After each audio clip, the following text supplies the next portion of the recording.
Ayan po mga kamandaragat, magandang araw. Kami po ay gumawa ng tutorial video para po dun sa mga nagre-request. Dun po sa last video na in-upload namin na kung saan po ay tinatawag natin na ug fishing. So ito po yung mga kailangang gamitin para po makabuo tayo nung ginagamit na panghuli ng isda na yun. Ano po?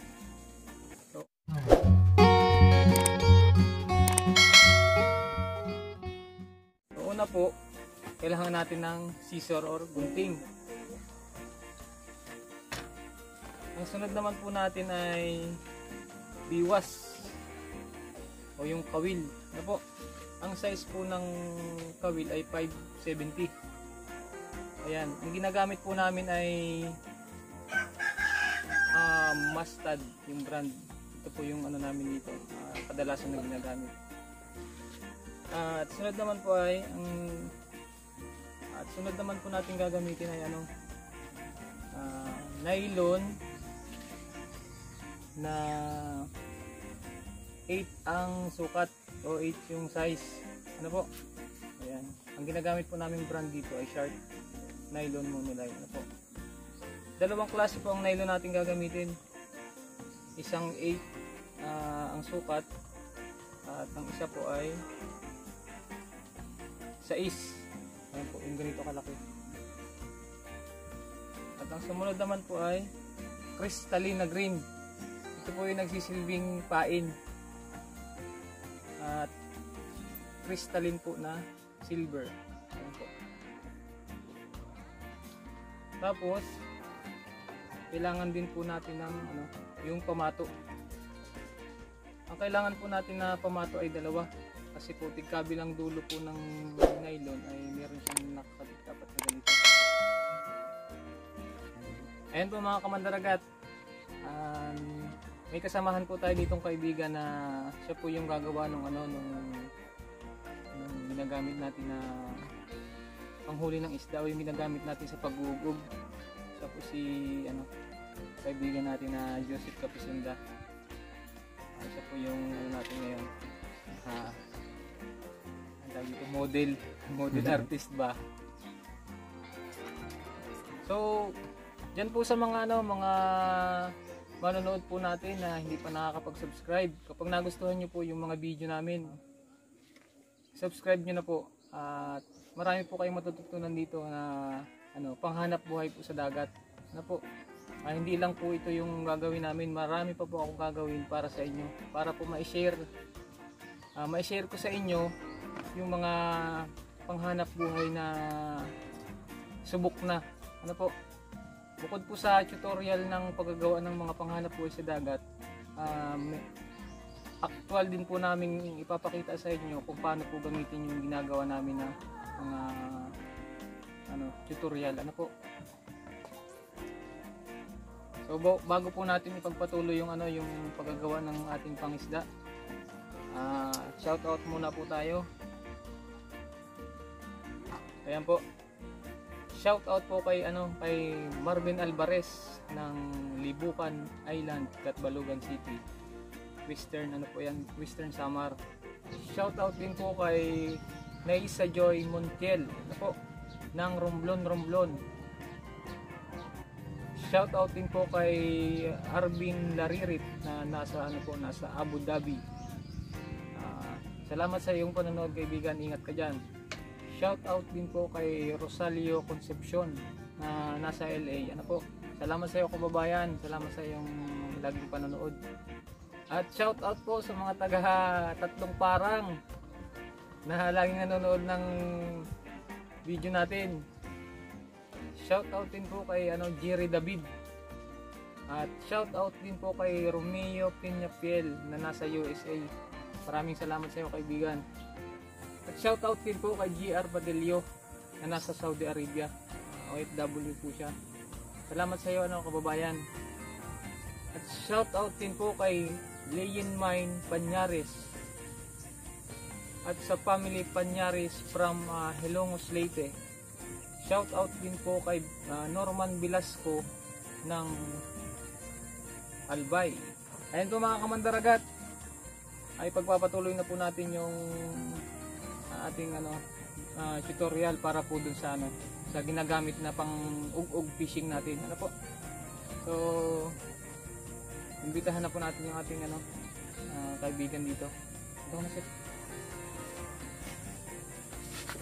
Ayan. Simulan na po natin yung yung paggagawa ng ng panghuli natin ng isda. Ito po, tatanggalin na natin siya dito. Kunti lang. Basta tatanggalin natin siya, ganito na mangyayari. Ganyan. Ganyan ang mangyayari niyan pag tinanggal. Tapos lalagyan natin ng crystalline. Yan, silver, parang kulay isda. Tapos kulay yung ating biwas. Then ito po ay 80 pieces na biwas. Marami din yan. Ilalagay natin siya dito kasama ng crystalline. Ganyan. Tapos kukunin natin yung number 6 na nylon. Bali ganito siyang buo. Pinuto lang dyan sa tigkabilang gitna, kaya ganito na. Yan. Ako ng isa, ilalagay natin pag ganon. Yan, mixit dyan konti, dito medyo mahaba. As ito dulo, ililiko ulit natin pag ganito. Yan. Itong dulong kabila ilalagay doon. Bali circle na siya. Tapos iikot ko siya ng mga 5 ikot. 1 2 3 4 5. Tapos ihilahin ko to, itong nasa taas na maiksi, para maging nut siya. Yan, okay na. Tapos tatanggalin ko na lang to ng gunting, yung sobra sa ilalim. Yan na. Ayan. Putulin natin siya para magang isang ganap na pain. Ganyan na itsura niya. Okay. Ganun ulit. Lalagay ko ulit siya. Number 6 na nylon. Lalagyan kong ganun. Sobrang konti. Basta ang dulo. I-circle ko ulit pa ganun. Ayan. Ayan. Tapos kahit mga 6 or 5 buhol, 1, 2, 3, 4, 5, iipitin ko siya doon, ihilahin ko tong sa taas. Ayan. Ayan na. Pero ganyan yung pagtali dito sa amin. Kunin ko yung sobrang dulo, paguntingin ko, putulin ko ulit siya. Ayan.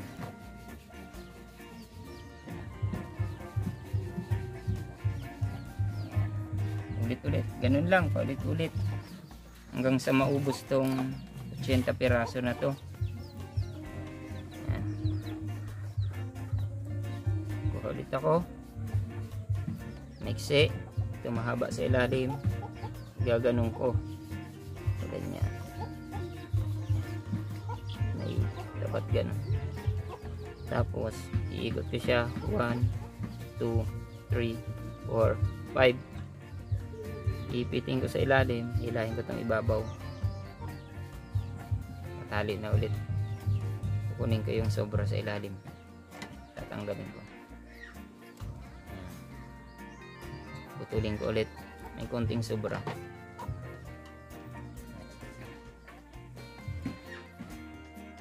Okay, lagay ko dyan, ulit, ulit lang hanggang sa maubos yun. Pag naubos yung silver, dadagdag ulit tayo ng isa pang silver. Pag ganun,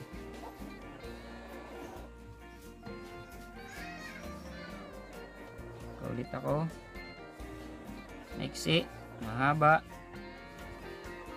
lalagay ko ulit pa circle, bibilang ulit ako ng mga 5 or 4, 1, 2, 3,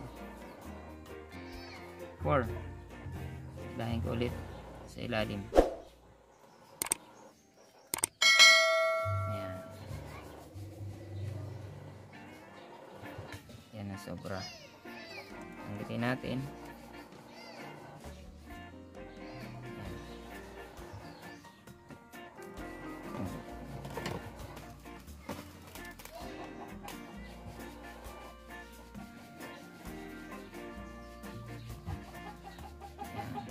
One sa taas, circle, tapos 1, 2, 3, 4, pwede ng 4, hila para humigpit at tanggalin yung sobra, gugupitin, tapos yan, medyo may sobra sa ilalim para dyan kakainin ng isda, masasabitan ito.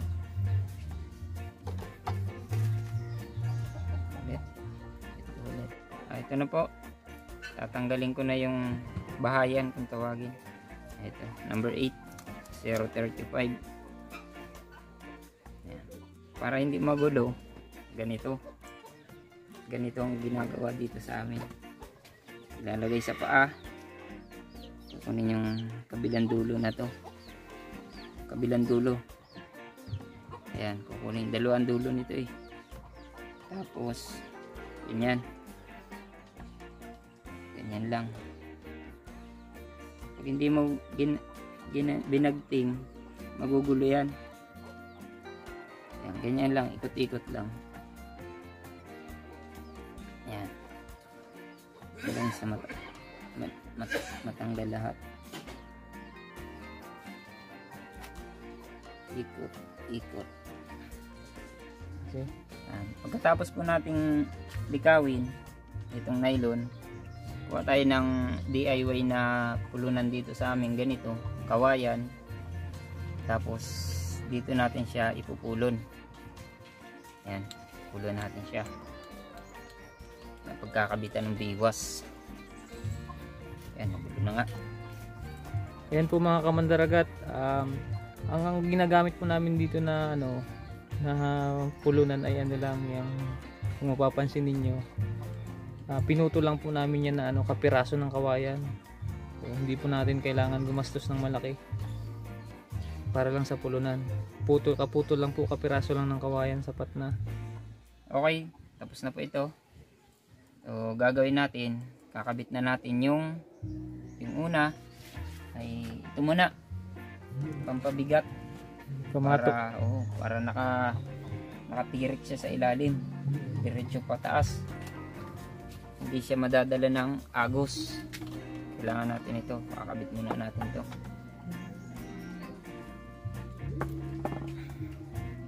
Kakabit po natin siya, bahala na kayo kung anong gustong klaseng kabit nyo, basta wag lang siyang matatanggal. Yun lang. Yung pabigat, bago natin siya kabitan ng biwas, kailangan natin mga 2 dipa. Ang layo. Ayan, ang layo sa bigat. Okay. Pagkatapos po ng 2 dipa, mula dun sa pamato, maglalagay na tayo ng biwas. Yan, sa paglalagay naman ng biwas dito sa amin, yan, kakabit ko lang yan dyan. Yan, ganyan lang layo. Pag professional ka na sa pag-iisda, mga ganyan malayo, ganyan lang layo. Pero kapag siguro baguhan, medyo malayo. Kasi sabi nila, sumasabit ito sa kamay pag baguhan. Kaya paglalagay naman ng biwas, dito natin ito sa mga 1 dangkal lang. Ganyan, sobrang konting 1 dangkal. Ganyan. Tapos ito kukunin, ibubuhol ng papaganon. Yan, iipitin ko ganyan. Tapos ito gaganto ko, susuot ko ganito. 1, 2, 3,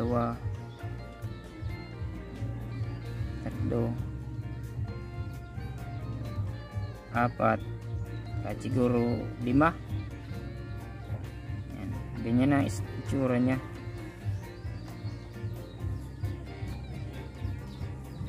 Ayan. Ayan na, hindi na siya umuhuros. Ayan, tapos puputulin ko siya yung sobra. Ganyan na lang yung matitira niyan. Ayan. Ganyan. Tapos ito na po, bali pinulong ko na yung 2 dipa. Ayan, pinulong ko na po. Tapos lalagay ko na yung biwas para hindi magulo. Kasi pag tinambak natin sa lupa, magsasabit-sabit yan. Ganyan, ikot ulit. Tapos sabit ulit dito. Yan. Tapos ganun ulit. Lalayo lang tayo ng konti. Kuha ng biwas, pamain sa isda. Yan, ayaw na matanggal.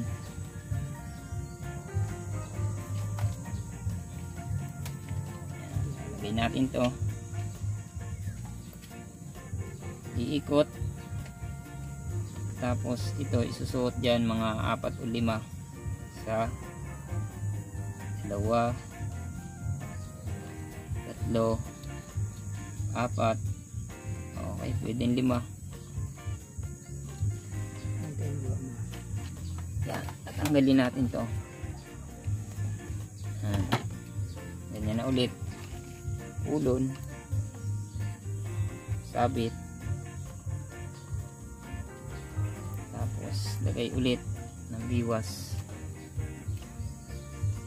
Ganun lang paulit-ulit hanggang sa maubos yung 80 piraso.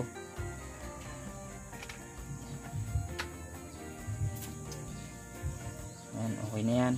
Kahit konti lang pala, mga 3, 4 pwede na, hindi na nahuros. Putol, sabit ulit, sabit, balik. Estimate lang na mga 1 dangkal layo. Ayan, ikot, 1, 2, 3.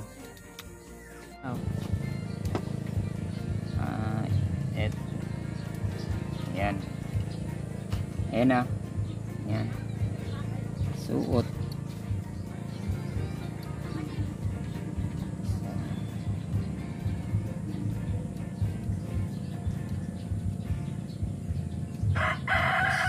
Patuloy niyo sobra.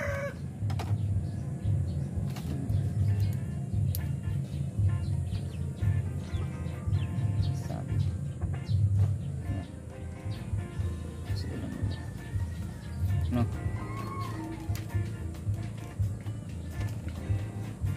Yan po mga kamandaragat, dire-diretso lang po yung yung ganun, yung pagtatali ng biwas. Hanggang sa maubos yung 80 pieces na may pain. Pero kung ba natin? Pero kung baguhan ka lang, siguro subukan mo muna mga 30 piraso. Kasi pag baguhan, hindi naman malalahat yan. Siguro mga 30 piraso lang pag baguhan pa lang. Saka na lang kayo mag-adjust kapag magaling na, kaya sanay na gumamit. Saka na lang dagdagan yung biwas. Para mas maraming biwas, mas maraming chance ang may sumibad, mahuli. Ayan po mga kamandaragat. Ayan na po mismo yung itsura niya sa tubig. Pababa. Ayan po. Isang tangkal yung pagitan ng kada biwas niya. Ayan. At yung pumato po ay nasa ilalim. At tigkabilang dulo po siya meron.